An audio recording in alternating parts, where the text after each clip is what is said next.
Hello everyone, कैसे हैं आप सब लोग। Welcome to my channel, this is Meenu Thakur. आज करंट अफेयर हम स्टार्ट करने जा रहे हैं। आई होप आप लोग की पढ़ाई अच्छी चल रही होगी। तो स्टार्ट करते हैं क्वेश्चन नंबर 1 से। अभी हाल ही में human development index report HDI report 2024 reveal की है।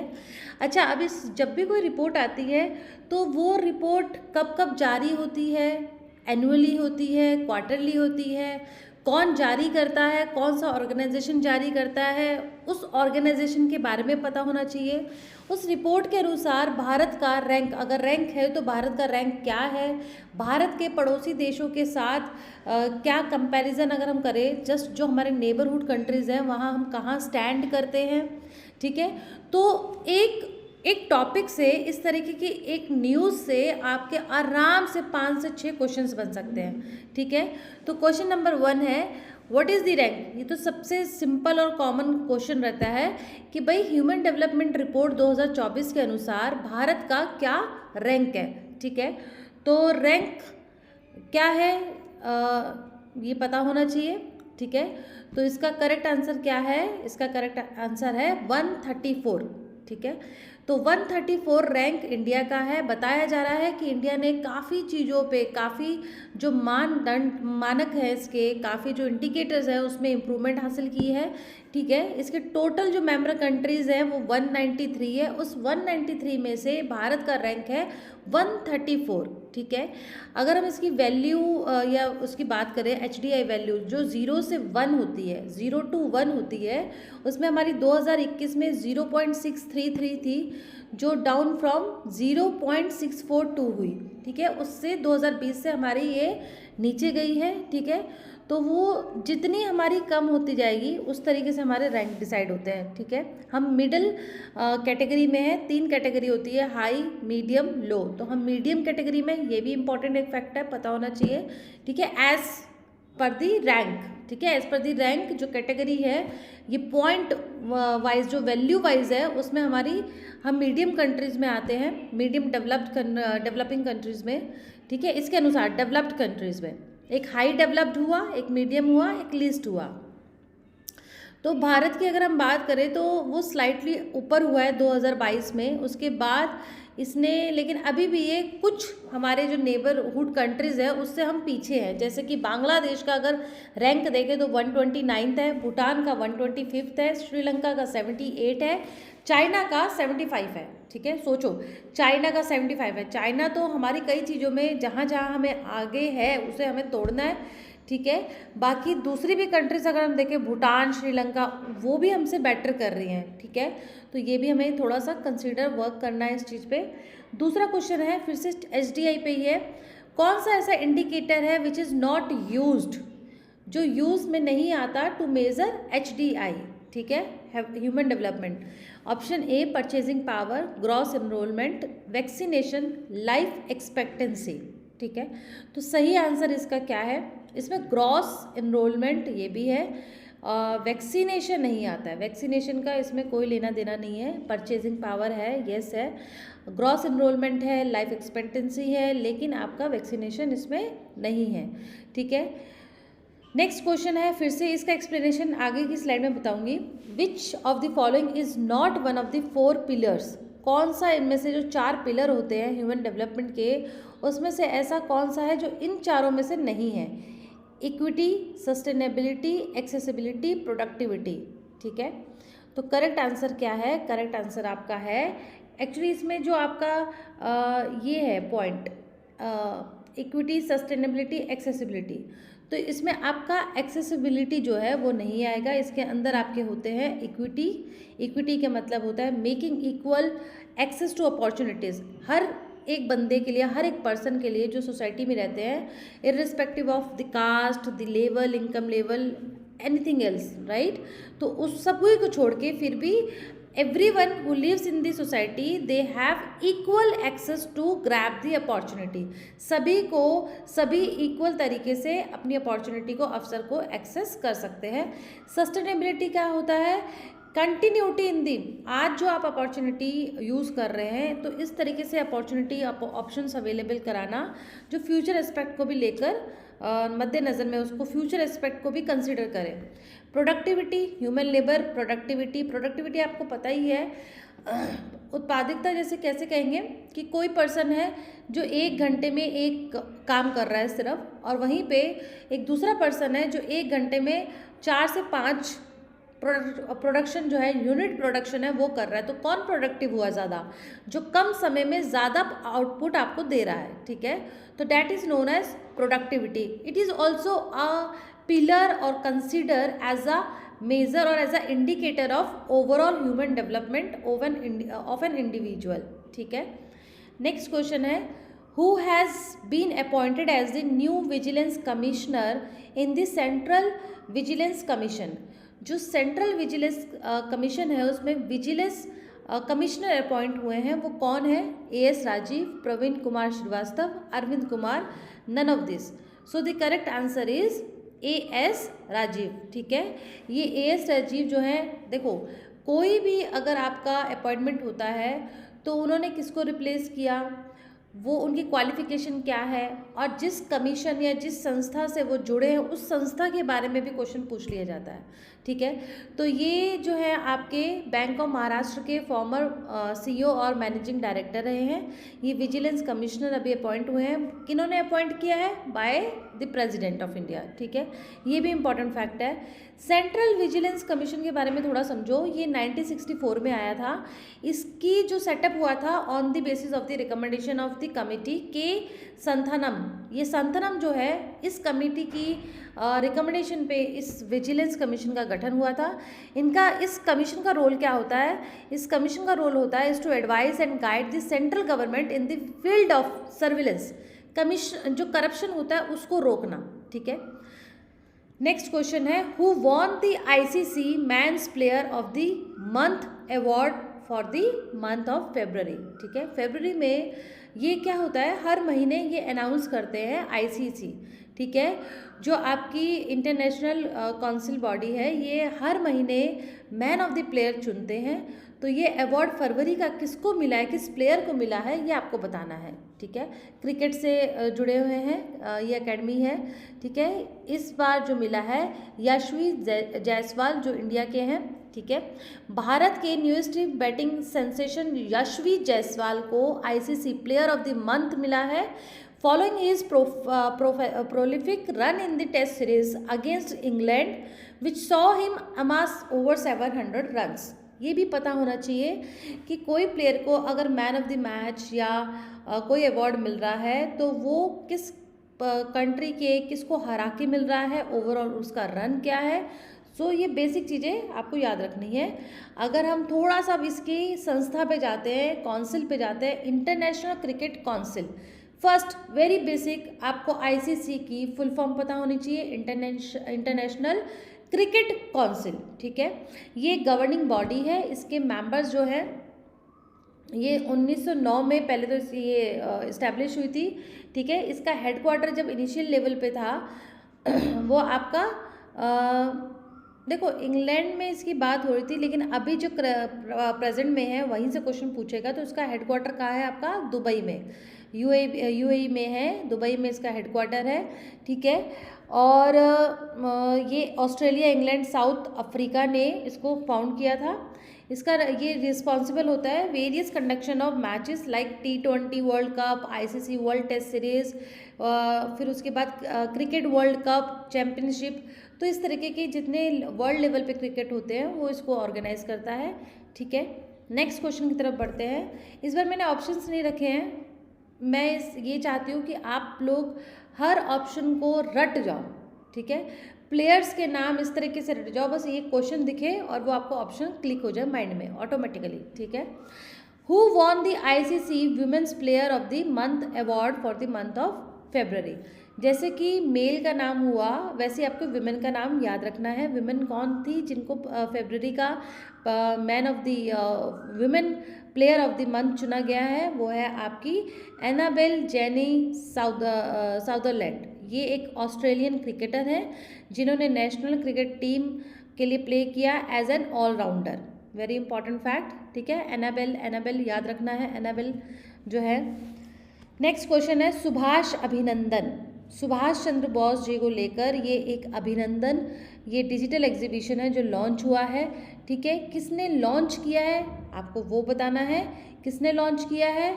लॉन्च किया है अर्जुन राम मेघवाल। अच्छा, इससे इम्पॉर्टेंट एक चीज़ और है कि ये जब लॉन्च हुआ है, ये 134th foundation day of National Archives of India.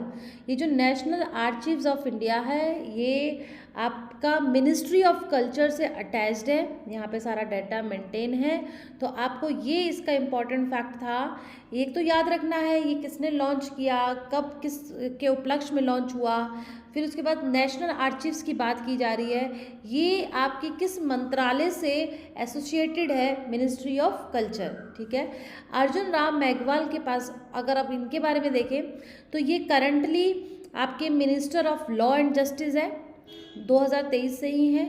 Ministry of state for parliamentary affairs से है। ठीक है, कल्चर। तो ये 3 आपका जो मंत्रालय है इसको ये देख रहे हैं, ये भी बहुत इंपॉर्टेंट फैक्ट है, that you need to remember always. Next question related है पीएम सूरज। ठीक है, prime minister social upliftment, S से है सोशल, यू से अपलिफ्टमेंट, आर से आपका employment and Aadhaar, public welfare. अब इसको पूरा तोड़ना नहीं है, कई बार ऐसा भी होता है कि पूरी वर्ड कुछ और होता है, उसके अंदर वर्ड्स कुछ और होते हैं। ठीक है, तो prime minister social upliftment and employment Aadhaar public welfare एक नेशनल पोर्टल है। ये किसने लॉन्च किया है? ये आपका प्रधानमंत्री ने लॉन्च किया है। ये बेसिकली क्या है? सामाजिक उत्थान एंड रोजगार आधारित जन कल्याण। अच्छा देखो, ये सूरज की जो है ना ये फुल फॉर्म है। ठीक है, ये प्राइम मिनिस्टर सोशल, अब ये आपका पब्लिक वेलफेयर, ये आपका इसका ओवरऑल मीनिंग, लेकिन जो इसकी फुल फॉर्म है वो आपकी प्रधानमंत्री सामाजिक उत्थान एंड रोजगार आधारित जन कल्याण, ये इसकी फुल फॉर्म है पीएम सूरज की। ये नेशनल पोर्टल ऑनलाइन है which symbolize the ministries dedicating in placing the underprivileged at the forefront towards uplifting।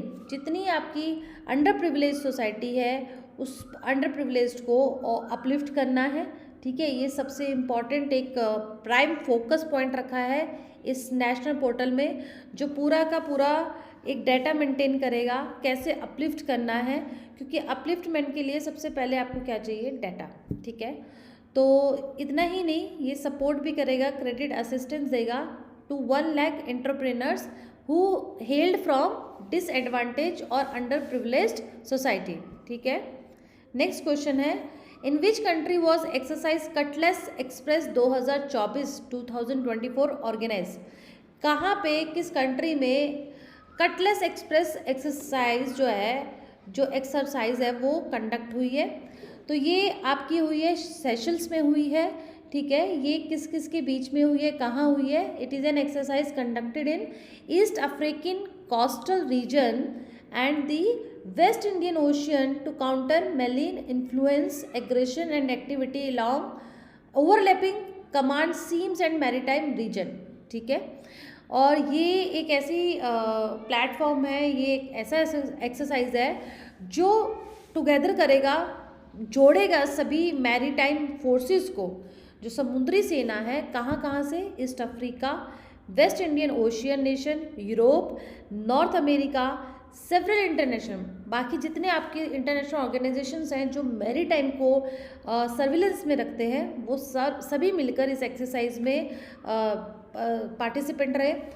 As part of the Cutlass Express 2024 Indian Navy ने भी इसमें पार्टिसिपेट किया फ्रॉम 16 फ्रेंडली फॉरेन कंट्रीज। ठीक है, और 16 कंट्रीज़ के participant इस एक्सरसाइज में देखने को मिले। इंडियन नेवी ने 2019 से ही इस कटलेस एक्सरसाइज से एसोसिएटेड है। ठीक है, थोड़ा सा सेशल्स की लोकेशन देखते हैं। ये आपका अफ्रीका है, ये इंडियन ओशियन है, ये आपका यहाँ पे एक आइलैंड है, ये है आपका सेशल्स। ठीक है, ट्रॉपिक ऑफ कैप्रिकॉन इक्वेटर के बीच में। ठीक है, ये भी याद रखना है। ज्योग्राफिकल अगर हम लोकेशन देखें, Tropic of Cancer, Tropic of Capricorn, कर्क रेखा, मकर रेखा, आपकी जो इक्वेटर रेखा है इसके बीच में, इसको भी आपको लेके चलना है लोकेशन में। ठीक है, हु हैव बीन रिसेंटली, अभी हमने कुछ दिन पहले ही करंट अफेयर में डिस्कस किया था कि किसने रिज़ाइन कर दिया, ठीक है। तो आपके अरुण गोयल ने रिज़ाइन किया था।